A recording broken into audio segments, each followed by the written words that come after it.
नमस्कार दोस्तों, मैं हूं संजय श्रीवास्तव। आप देख रहे हैं एनजीओ मित्र चैनल। आज का जो वीडियो टॉपिक है बहुत ही इंपॉर्टेंट टॉपिक है। नया सत्र शुरू हो गया है 2024-25 का।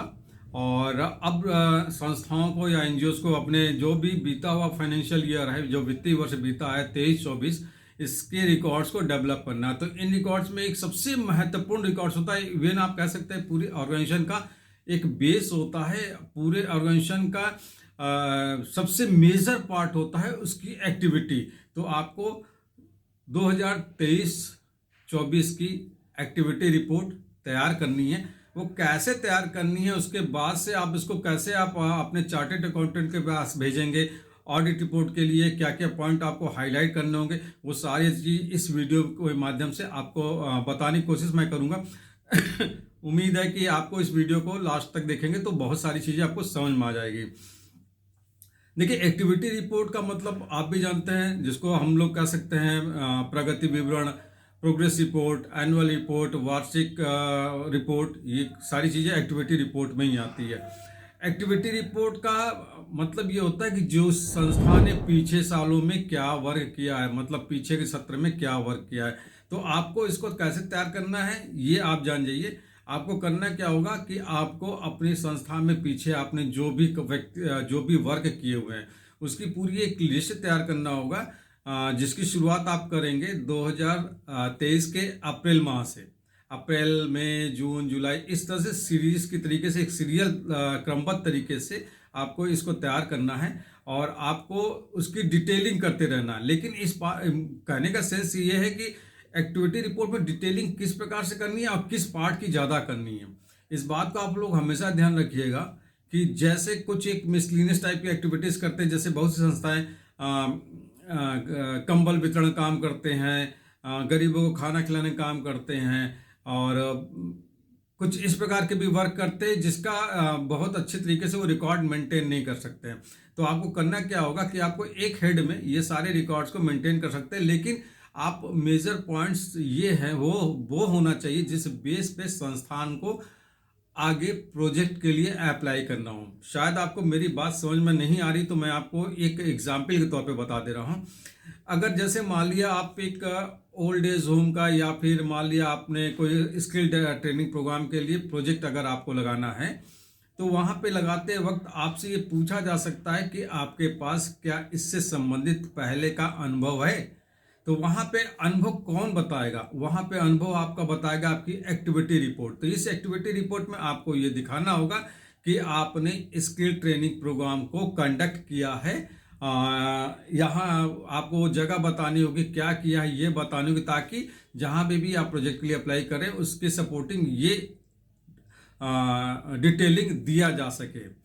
तो इस बात का आप ध्यान रखिए। और जिन पॉइंट्स पे प्रोजेक्ट लगाने हैं, जैसे आपको हेल्थ के सेक्टर में लगाने हैं, तो हेल्थ से रिलेटेड क्या प्रोग्राम आपने किए, इसको आप मेजरली हाईलाइट कीजिए, अच्छे तरीके से उसका डिस्क्रिप्शन लिखिए। स्किल ट्रेनिंग प्रोग्राम है, इससे रिलेटेड लिखिए। अगर आपने एजुकेशन से रिलेटेड आगे चल के प्रोजेक्ट लगाना है तो उससे रिलेटेड आप क्या एक्टिविटी की हैं, इसको अच्छे तरीके से डेवलप कीजिए।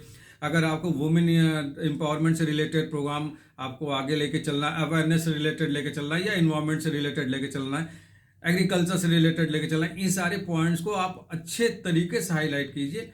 क्योंकि कंबल वितरण या भूखों को खाना खिलाना बहुत अच्छा है, समाज हित में भी होता है, संस्थाओं को काम भी करना चाहिए। लेकिन इस बेस पे आपको कहीं प्रोजेक्ट के लिए अप्लाई करते वक्त ये आपकी डिटेलिंग आपको सपोर्ट उतना नहीं कर सकती जितना ये करेगी कि अगर रिलेवेंट डिटेलिंग आपके पास है तो। अदरवाइज आपके एक्सपीरियंस ही शो नहीं कर पाएंगे तो उस फील्ड में आप प्रोजेक्ट नहीं ले पाएंगे।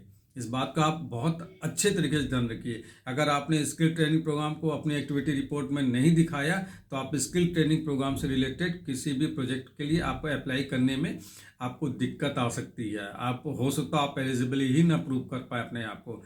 अगर आपने ओल्ड एज से रिलेटेड प्रोजेक्ट लगाना है तो आपको ओल्ड एज से रिलेटेड क्या एक्टिविटी आपके ऑर्गेनाइजेशन में चल रही है या पहले सालों में क्या हुआ है, अगर इसको आपने अपनी एक्टिविटी रिपोर्ट में मेंशन नहीं किया तो वो आपके लिए एक दिक्कत कारण बन सकता है। आप आगे उसको जस्टिफाई नहीं कर पाएंगे कि आपके पास रिलेवेंट एक्सपीरियंस है। इस बात का आप हमेशा ध्यान रखिएगा कि एक्टिविटी रिपोर्ट बहुत ज़्यादा महत्वपूर्ण होता है और उस एक्टिविटी रिपोर्ट में क्या क्या पॉइंट्स देने चाहिए इस बात का अवश्य ध्यान रखिएगा। तो मेरे ख्याल से आपको ये बात तो जरूर समझ में आ गई होगी कि एक्टिविटी रिपोर्ट में पॉइंट्स किस प्रकार के देने चाहिए। मैं एक बार फिर आपको समझाने की कोशिश करता हूं कि एक्टिविटी रिपोर्ट में उन्हीं हेड्स को ज़्यादा अच्छे तरीके से डिटेलिंग कीजिए, जिससे बेस पे आपको आगे चल के प्रोजेक्ट के लिए अप्लाई करना हो, ग्रांट के लिए अप्लाई करना हो। अगर आपने कहा कि आपने सत्संग करवाया या पूजा पाठ कराया, भंडारा कराया, तो इस बेस पे आपको कहीं से कोई प्रोजेक्ट के लिए अप्लाई नहीं करेंगे। आप इसके बेस पे कहीं एक्सपीरियंस शो नहीं कर सकते हैं। इसीलिए आप उन पे ज़्यादा एक्टिवली एक्ट कीजिए, जिसपे जो आपके प्रोजेक्ट के लिए एक बेस तैयार करता हो, एक प्लेटफॉर्म तैयार करता हो। अब हम ऑडिट रिपोर्ट में क्या पॉइंट्स आपको देने होंगे, इसको मैं आपको बता दूं। जब आप चार्टेड अकाउंटेंट के पास अपने डिटेलिंग भेजते हैं, बिल बाउचर या डे बुक भेजते हैं कि हमने ये किया है साल भर में, तो चार्टेड अकाउंटेंट को साथ में आपको अपनी एक्टिविटी रिपोर्ट भी भेजनी चाहिए या भेजनी होगी, जिस बेस पे आप वो बता पाएंगे कि आपने साल भर में क्या क्या एक्टिविटी की है। तो आप ज़्यादा अच्छा होगा, या तो आप एक्टिविटी अलग से निकाल के उनको दिखाइए और उसके एक्सपेंसेस दिखा दीजिए, जिसको वो अपने ऑडिट रिपोर्ट में या बैलेंस शीट में इनकम एक्सपेंडिचर वाले पार्ट में, रिसीट पेमेंट वाले पार्ट में मेंशन कर देंगे। क्योंकि बहुत जगह ये भी हो सकता है आपको देखने को मिल जाए कि आपने जिस पर्टिकुलर प्रोजेक्ट के लिए आपने अप्लाई किया, उस पर्टिकुलर प्रोजेक्ट में आपने पहले क्या एक्सपेंसेस कर रखे हैं। तो ये पार्ट आपके लिए बहुत महत्वपूर्ण है। दूसरी बात से कुछ एक नई संस्थाएं जिनको ऑडिट रिपोर्ट वगैरह बनवाने हैं इस साल के, या फिर जो लोग पहले से बनवा रहे हैं, बहुत से लोग फॉर्मेलिटी के तौर पे बस अपनी बैलेंस शीट या ऑडिट रिपोर्ट को मेंटेन करते हैं, जिसमें आपके एक्सपेंसेस भी शो रिलेवेंट तरीके से नहीं होते, इवन ऑफिस के रेंट वगैरह भी शो नहीं होते, सैलरी भी शो नहीं होती है।